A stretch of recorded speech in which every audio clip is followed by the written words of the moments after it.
This is what we call the Lenin Room, because Lenin worked here for 1 year, between April 1902 to May 1903.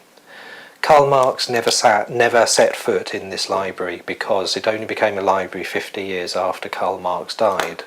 But Lenin did work here. And the story is that Lenin was exiled by the Tsar of Russia to Siberia because of his revolutionary activity. He was considered too dangerous. And from there, he made his way to Germany. And then he was chased out of Germany and he ended up in London.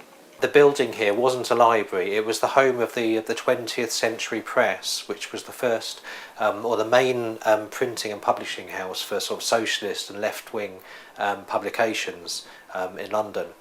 And the kinds of thing that they were printing was this.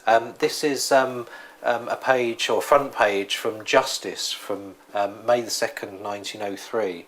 And Justice was the newspaper of the Social Democratic Federation of Henry Hyndman, and the SDF was probably the first truly Marxist political party in this country. And the editor of the 20th Century Press was Harry Quelch, the man with the outrageous moustache in this photograph on the wall, and it was he who invited Lenin to work in this building for 1 year or 13 months between April 1902 and May 1903.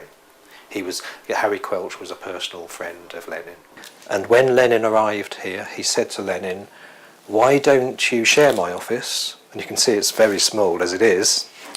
"Why don't you share my office and you can carry on editing and printing your revolutionary newspaper, Iskra, the Spark."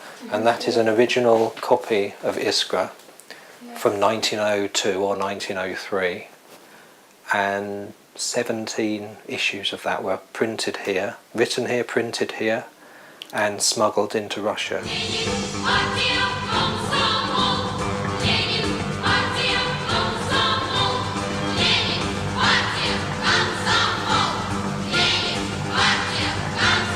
In some ways it could almost be called the Lenin Memorial Library rather than the Marx Memorial Library, because as far as we know, Karl Marx didn't set foot in the building. Although interestingly enough, his daughter Eleanor Marx, she was connected with the London Patriotic Society that held its meetings here from 1872 onwards.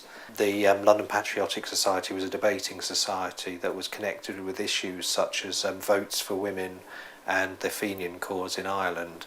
John Stuart Mill was one of its other prominent figures. Although the library was obviously founded in 1933 to commemorate the life and works of Karl Marx.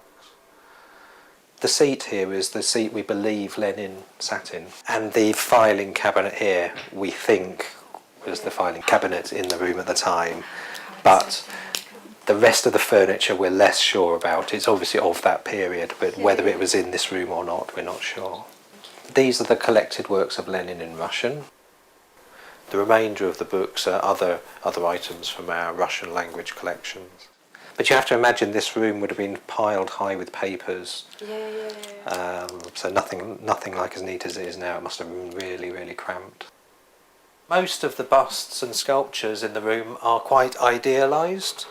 Apart from this one here, which is a little bit less prepossessing than most of them, but in actual fact is probably the most interesting. This was sculpted by Claire Sheridan, who was Winston Churchill's cousin.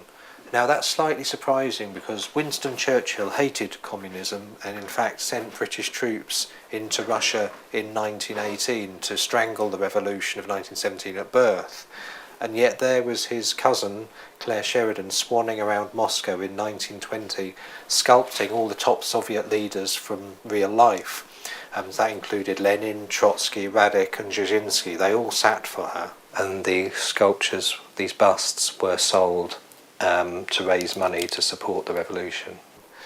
Claire Sheridan was a very interesting, colourful character. She was Trotsky's lover for a while, and she wrote one of the best accounts of the revolutionary period, and we have copies of that book in the library. And the British intelligence services took a very close interest in her, suspecting that she was a Soviet spy.